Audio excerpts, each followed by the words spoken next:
Hi, everyone. Welcome to the Entropy Podcast. I'm your host, Francis Gorman. If you're enjoying our content, please take a moment to like and follow the show wherever you get your podcasts from.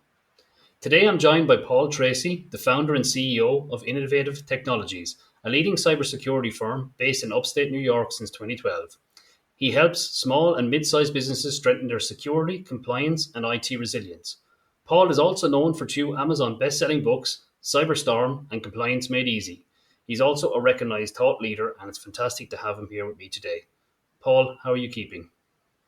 I'm doing well. Thanks so much for having me. Appreciate it. It's great to have you on, Paul. And I think I want to talk about a couple areas today, but I want to start off on the space that you're in around the kind of SME marketplace. There's a perception, and it's maybe because we only see the headlines when a big company gets caught in terms of a cybersecurity breach. But small businesses are just as susceptible. In your experience, can you bring that to light for me? Can you talk a bit about the SME market and the risk factors that they also face in this space? Absolutely. And that's a great point because it's a giant misconception, right, in the business world. Um, and so, just for a little bit of background, I worked in enterprise IT originally. Um, and it was that disparity that kind of moved me to start my own business, in that they had the funding, the knowledge, et cetera, and just didn't do anything with it. And very quickly, I realized, well, if this is the case in enterprise, what do small businesses look like? Um, and what I found was rather shocking, and so that's kind of where my business started from. One of the things that we know is 43% of cyber attacks now are going to small and medium sized businesses, but 100% of the business owners in that market that I talk to don't think they're a target, right? And so that creates a big problem.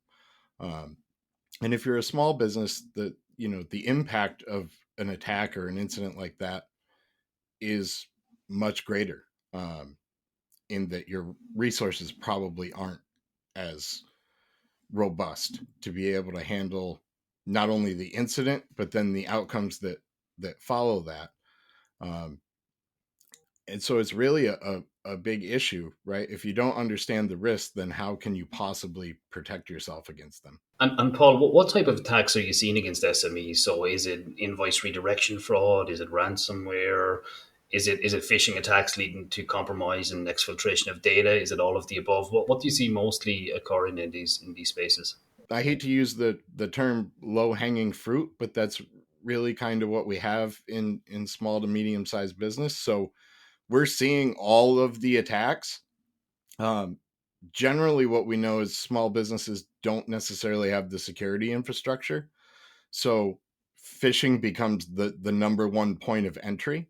That may not be the the scope of the attack or how they get in, uh, to the network, but it is how they gather information that then gets them into the network if it doesn't directly. Um, and so then we end up at what security do we have on our email? Do we have multi-factor authentication enforced? But then the big part of that is, are we training the staff against the phishing email if that's the number one entry point, right?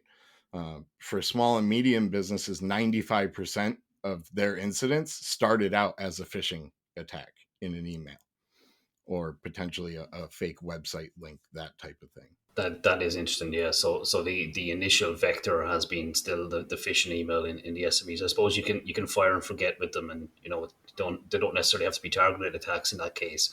Um, the, in terms of ransomware, I'm interested. So if a big corporation gets hit, they have the ability to bring in negotiators to maybe pay to restore from backups, etc. But when an SME gets hit, the likelihood is they don't have any of those pieces of resilience built into their enterprise. Um, I read that no one has ever paid a ransom under your watch, Paul. I'm not sure if that's fake news or if it's fact, but I'd like you to talk a bit about that if it's true, and I suppose the methodology or the guidance that you provide when an incident like that occurs. So it is true. As shocking as that may sound, none of our clients have ever paid a ransom. Um, and I think that comes from a couple of different strategies. First is prevention. right? But if anybody's been in cybersecurity or even watched the news, we understand that regardless of the security, there can be gaps and people can get in. And so if they get in and you have a ransomware attack, what does that mitigation look like? What is your plan for dealing with it, right? I think all throughout life we have examples where things have happened to us, right?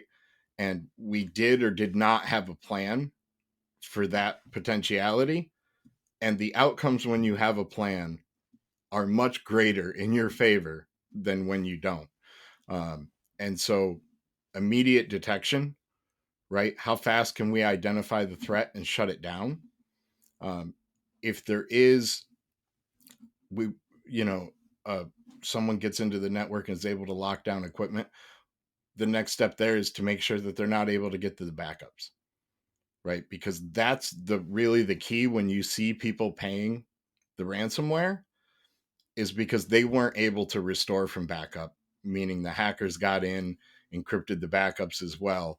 And now, once that occurs, you're really in a situation where you're almost forced to pay. I mean, you cannot pay, but most businesses can't handle losing all their data and continue to do business, right? That's a nearly impossible feat. Uh, so we want to make sure we're doing all the prevention that we possibly can, but there also needs to be mitigation if something does happen. How far can it get? And the very last wall of that is making sure that you have backups that are secure, that are not accessible if someone does get into the network, so you can restore that data. Uh, does it still suck to have an incident like that? Yes. Um, there's no way around that. It's not a fun time. You've got, insurance companies involved. You got all kinds of moving things and regulations. But paying that ransom certainly doesn't make it better. And so we want to make sure that we're doing everything we can to defend against that. The other thing is, if you pay the ransom, unfortunately, what you've done is told criminals that when this happens, you are willing then to pay a ransom. So your immediate remediation better be yesterday, or this is just going to happen to you again in the very near future because they know you're going to pay. Um, and so that's what we focus on, is making sure that we have every prevention that we can have in place within reason, and then making sure that there's plans in place if an event does happen, that we're not put in a position where we need to pay a ransom. You talked there, Paul, about the kind of the fast response, and then I've heard you talk about the 35-second rule before. How important is that early detection piece? And have you a couple of things that you look for across the companies that you have under your remit to identify, I suppose, anomalies that may indicate a breach scenario? So obviously, there's a lot of tools in the market. Every day, there's a new tool that comes out that says it's the best tool. I believe in a lot of testing in that. Um, and so things like managed detection and response, using AR and or AI and tools like XDR, so that we're scanning for user behaviors and anomalies can then be noticed right away. Um, Obviously, if anything malicious tries to run, we want that to be, that execution to be stopped immediately. And then behind that, there needs to be a team of security folks to then go through, as soon as those alerts come up, identify if it's an issue and take action. Um, and so industry wide, we have what I consider a complete failure in that point, in that the average time to detect an incident and contain it is 100 days. And 100 days compared to 35 seconds is a big variable and a lot of time for someone to do bad things. So one, we want to use zero trust. We want to make sure that applications aren't talking to applications that they don't need to, right? So stealing cookies from a Chrome browser can get you around multi-factor authentication now, right? We want to make sure that Chrome can't talk to PowerShell. It can't talk to command prompt. It can't talk to any application that it doesn't need to. Excuse me. And so those things are then restricted at that level. And then we need to have constant scanning and analysis of all the other data flows. And that can become a cumbersome project if you don't really sit down and work out a strategy into how to form that stack, make sure everything's running, and then test against it to make sure it's doing what it's supposed to do, which is probably the most important part of the whole thing. I'm well aware of the complexities of trying to needle in a haystack. I've become a strong believer in exposure based detection, and what I mean by that is architecturally driven security event identified, pen test results formulated into gaps in your event logging and detection capabilities, and then different blends of red and purple and other teaming to fill the gaps there, along with an extrapolation of threat intelligence over the top where appropriate. But I'm very conscious that an SME doesn't have that level of either personnel or capability to put that together. So I suppose a lot of the tools in the market have to be relied on in this space. But it's yeah, I think logging is one of those things that you can take every login and you'll always miss something because they're finding new ways around them, or it's an exploit that hasn't been seen before in terms of a 0 day or something. So yeah, it's definitely an interesting field. And then, as you say, if somebody gets phished up front and just give the credentials away, and they don't have MFA or conditional access or whatever, the bad guy's in anyway. So it's yeah, it's definitely one of those areas that is cumbersome, to say the least, to get right. Paul, you talked a little bit about regulation there a minute ago, and as I was doing a little bit of reading on yourself, I came across the NYS SHIELD Act, 2019. I think it was envisaged. Can you break down what that means for business owners? I'm always intrigued to hear about different pieces of regulation, and I'm fascinated that in the States, each state has a different nuanced regulation from the next one. So it's different to Europe, where we have kind of set regulation that applies to all. Um, but I like to learn from different regulatory spaces and see if there's something that we may have missed ourselves. So if you don't mind, if you're familiar, can you just give me a bit of an overview of what that act is? Yeah, so I think GDPR is really where all this started, right? Um, and in the U.S. now we have several states. California was first, New York was second. We now have several other states that are coming out with state regulations. One of the interesting nuances about New York State Shield Act is it's not contained to New York State, right? So basically, what that law says is if you do business with any business or person that is in New York State, you are now covered under New York State Shield Act. So if you have a business in California or elsewhere and you have customers that are in New York, you have to adhere to those rules, or you can face, obviously, the government action is fines. Um, and those fines aren't, they're $5,000 a piece, right? And so, you know, that doesn't seem like maybe a whole lot. If you have 50 employees and none of them have MFA and you're not protecting that, so each one of those incidences now becomes that $5,000 fine. And yes, there's upper limits on that. But I think we miss a lot of times when we look at fines for regulations is the number. Okay, well, you didn't have multi-factor. That's not a fine for the entire thing. That's a fine for each incident or each instance of that. Um, and so I think we have a growing compliance market. Like at some point, each state, we do this all the time in the US where each state comes out with a law, enough states start to have that law, and then we get a federal law. Not that we don't have them already, but incorporates those new pieces that are coming out from each state.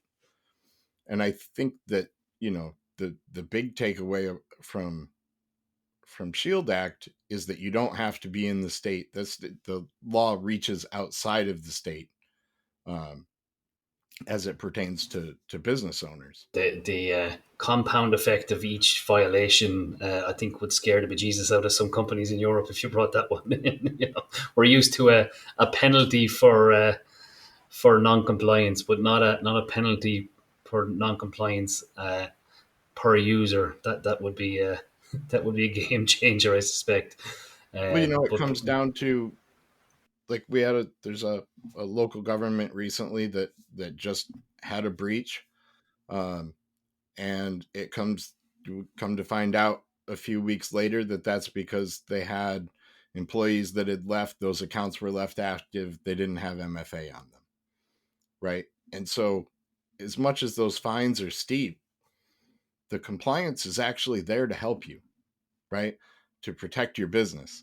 And so it's unfortunate that we need to have fines, in my mind. I've been trying to put out as much content and education around these issues as I possibly can. Uh, but we need to understand, just like the rules on the road, we don't want drunk drivers driving on the road, because that puts everyone else at risk. And so these compliance laws, really, to me, are the basics, um, that you should be having to drive your business in that market. it's also human nature, if there's no carrot and no stick, it's people just keep the carrot. It's that's money I don't need to spend, but when there's a bit of a stick there and some implications for, I suppose, poor posture, that does help in securing down environments and getting things a little bit better, for all of us. No, thanks for those insights, Paul. That was great. I want to swap tack now, and I want to talk about something I think you're quite familiar with, which is traveling with technology and protecting yourself on the road. I think it's an area that you're interested in, around hotel Wi-Fi's, airports, ports for charging your phone in public spaces. Can you talk to me a little bit about that space, and what advice would you give to people who are traveling with technology? So, this is a conversation that I've had both publicly and with friends and so forth, and people usually think I'm a little bit crazy. So we'll start with that. It may sound a little bit out there. You shouldn't do any of those things. Not the public charging station, not the public Wi-Fi, none of those things, without serious thought and consideration, right? If we have a cell phone, generally we have cell phone connection, right? If we don't, then maybe we're switching to public Wi-Fi. If you do not have a VPN and you're connecting to public Wi-Fi, you are potentially giving away all your data. Like, there's just no easy way to say that, right? Um, for those of us in the business world, we go to conferences a lot. Uh, Last year, I went to a conference, showed up at the hotel, and it's a tech conference. We're full of cybersecurity folks, and the hotel had been hacked. No one could check in because the hotel had been hacked, right? And this happened just prior to a cybersecurity conference, right? And so it's those kind of incidences where, had those folks already been checked in and conference going on and using that Wi-Fi unprotected, what were those hackers going to get? Potentially the keys to their accounts and all of their client accounts. Um, and so we don't necessarily view that. We want the instant gratification. I need to be on the Wi-Fi. I have to check my Facebook. I have to check my email. I promise you it's not that important. I promise you that losing your identity, having your information stolen, is definitely not the outcome that you wanted by I needed to check my email real quick.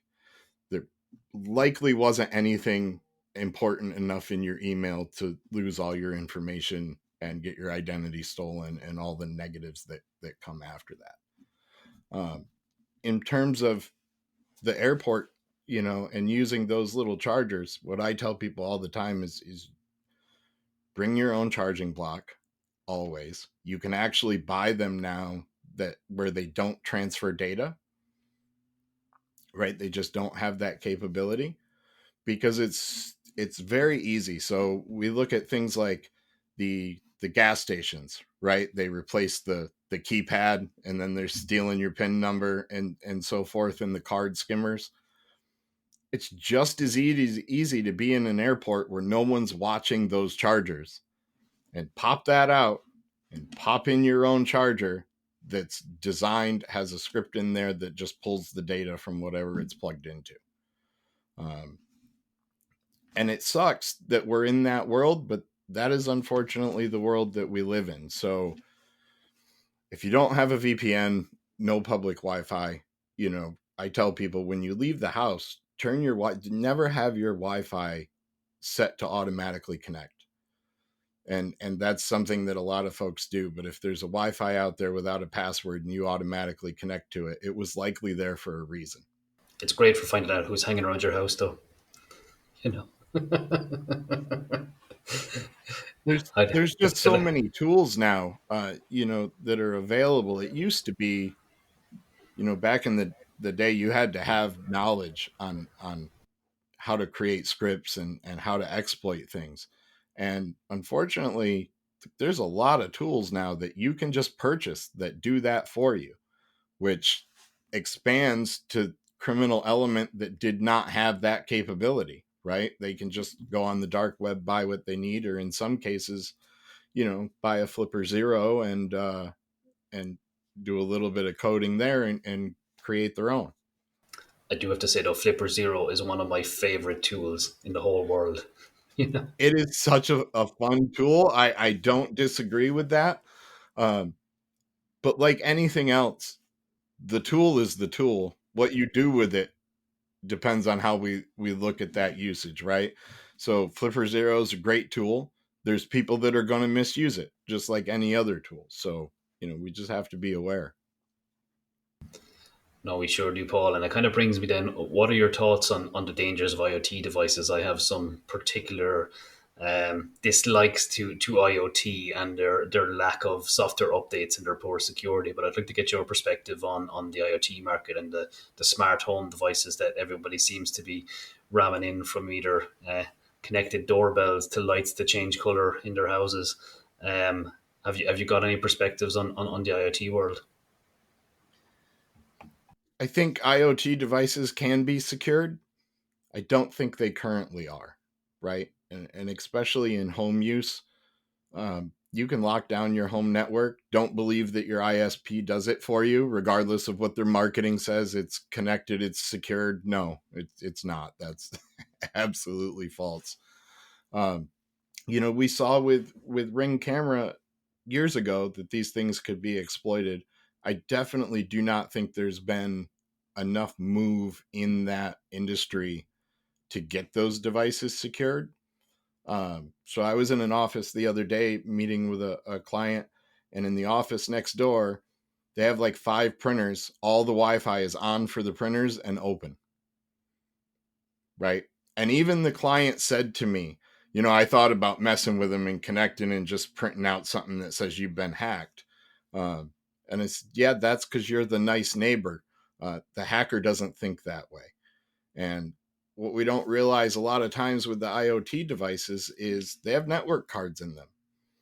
They're not these simple devices anymore. You can run scripts from them. You can get a layout of the entire network and find out what's there. So in terms of cameras, sometimes people are just looking to look at a camera, right? They want to get into your cameras to see what's going on. That's dangerous in that if you're on vacation, somebody's been checking your cameras for 3 days, they know nobody's home, right? That potentially leads to theft at your home. The bigger issue that I see is once they get into those IoT devices, the next step is getting into your computers and your phones and other devices from that launching point.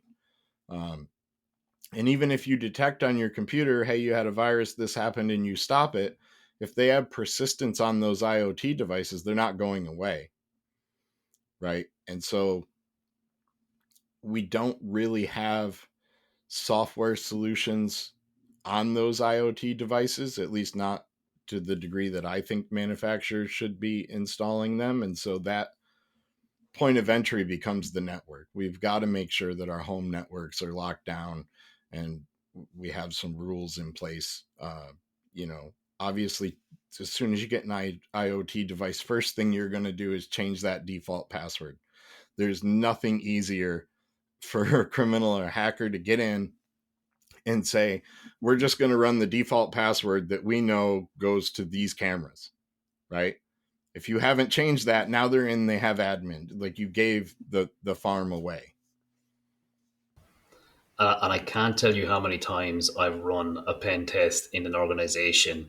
I've gone onto something silly like a printer or a camera device, and then I've been able, to pivot from there, use Nmap, map it out, start to relay the brand names, and with a simple Google of what's the default login credentials, boom, in straight at full access. Especially a router or a switch or a camera system. I can count on more times than I would like how many times that default credential has remained in situ. It hasn't been switched off, and it does give you a demarcation point on the network. Paul, I'm interested, and just because of the absolute wave of conversation at the moment around artificial intelligence and generative AI, are you seeing shadow AI in small, medium businesses that you're looking after at the moment? Are you seeing that becoming a problem, the same as the corporations are? Are SMBs using generative AI, or is the hype cycle just not there for them at the moment? So I think small businesses are definitely using AI. Um, that might be with or without the management or ownership knowledge, right? Um, and that to me is kind of the big danger there, is that if we're using AI, we need to make sure that we're securing those platforms, right? That we're not giving our business data out to a large learning model, right? First of all, um, that's not good for your business. That has potentially very bad outcomes depending on what data is there. And then, do we have our employees using AI and we're not aware of it, right? Which is a bigger issue because that means they're generally going to be using free services, right? And I think after, this many years, we understand that free services aren't free, that there's data collection happening, there's other things happening, right? Um, and so if we're going to use AI in the business, let's make sure that it's on a secure platform and our information isn't getting out there. But in the same time, we need to be using AI in our defense because we're going to get attacked with AI, right? And this is generally the difference that criminal organizations have, is speed to market. A lot of small and medium businesses are talking about, how do we use AI? How do we use AI maybe in our security?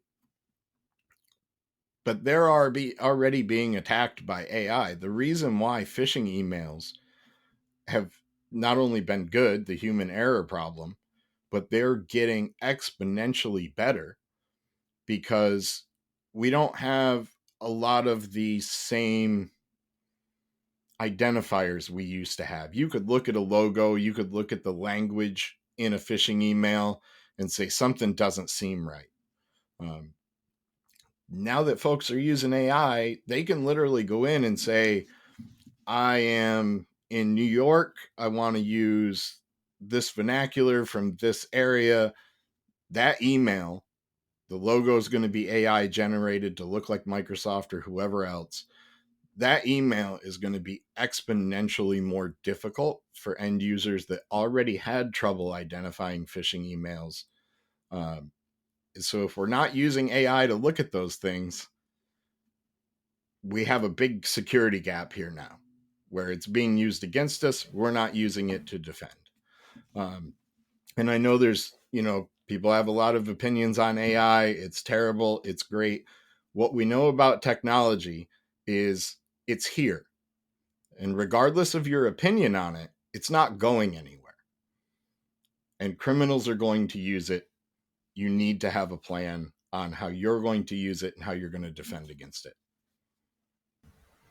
That's very true, and I think there's been a paradigm in terms of the shift of in the phishing space as well around security culture. I remember the psychology behind the misspellings in a phishing email used to be not to draw awareness that they were a phishing email, but to weed out the vigilant, so that the person that clicked on them was the was an easier target because they weren't paying attention. Whereas now with AI, it's been crafted to the individual. It's specific to information that pertains to you, and therefore it's the psychology has changed. It's actually it's familiar. It's targeted. It's trying to draw you in a far different way. It's not trying to weed you out in terms of vigilance. So it's far more dangerous because you get a higher click rate in when you go at it that way. When you can, I can take information that's either been made available through a breach or through something else, and then I can target it. And I had Michael Freeman on a couple of months back, and he was talking about attacks where they were seeing company Slack accounts being hijacked, all of the data pulled out, and then extortion attempts made based on that information to executives saying, "Well, you were told about all of these problems and you covered it up, etc. So if you don't transfer this and much money, etc., and that's only available through large language models being able to contextualize and drill through huge amounts of data, and that's quite a frightening change in the attack surface, especially from a data driven attack perspective, not just we found a vulnerability and broke in. So it is a watch item. I think we're going to see lots of interesting breaches over the next year or so as bad actors come up with more creative ways to use this technology and this capability for gains that are not exactly to be to be admired. But sometimes the bad guys have great ideas, and they just apply them to the wrong causes. Paul, before You we wrap up, if you were to give small medium businesses a couple of pieces of advice to protect themselves today for tomorrow, what would those be? uh, two really huge ones. One, human error has always been an issue. It's always going to be an issue, and it stems from lack of training. You not only have to do your compliance thing and do the annual security training, depending on your industry, but that should be followed up. You should be doing it weekly and monthly in the form of small tech tips or, company meeting, however you want to facilitate that. But training for a culture of security and people understanding their role in that culture is paramount. Second would be, well, maybe not second, these are probably equal. Um, I can tell you whether you have vulnerabilities based on one question always. When was the last time you had a penetration test? If your answer isn't within the last 90 days, and even sometimes if it is, but if it wasn't within the last 90 days, there's something. Um, and I say that from a place of doing tons of penetration tests for people, um, and finding that exploit. And a lot of times the answer is we did one last year. Well, as you alluded to earlier, in the security space, we wake up every morning to a giant list of alerts and 0 days and all this new stuff that came out. If you're not testing quarterly to make sure that your security is working the way it should work, I can with 100% certainty tell you that there's vulnerabilities you don't know exist. And the unfortunate thing is, I always look at cybersecurity folks when hiring and so forth in, does this person think like a hacker? Because that's probably why I'm as good as I am uh, at this industry, is that I look for the threats first, right? And the problem is that some of us have a moral compass and we play on the right side of the team trying to protect businesses. But don't underestimate the folks on the other side just because they took an easier route, right? That there are folks out there that are highly skilled at getting into your systems. And if you're not testing to make sure they can't, they will. Thanks, Paul. That's great advice to take away. I really appreciate you coming on today, and I'm hopeful that the listeners get some value out of that conversation, especially in the SMB space, which is an area that I'm very aware doesn't get a lot of attention when it comes to security, but needs it just as much as everyone else. So I really do appreciate you coming on to talk to that space. Oh, I appreciate you having me on so much. I think, I really respect what you're doing. I think it's vital that we're having these conversations, um, because there's an education gap that needs to be filled. So thank you for doing this and having me on. Thanks, Paul. Appreciate it. Have a good day. You too.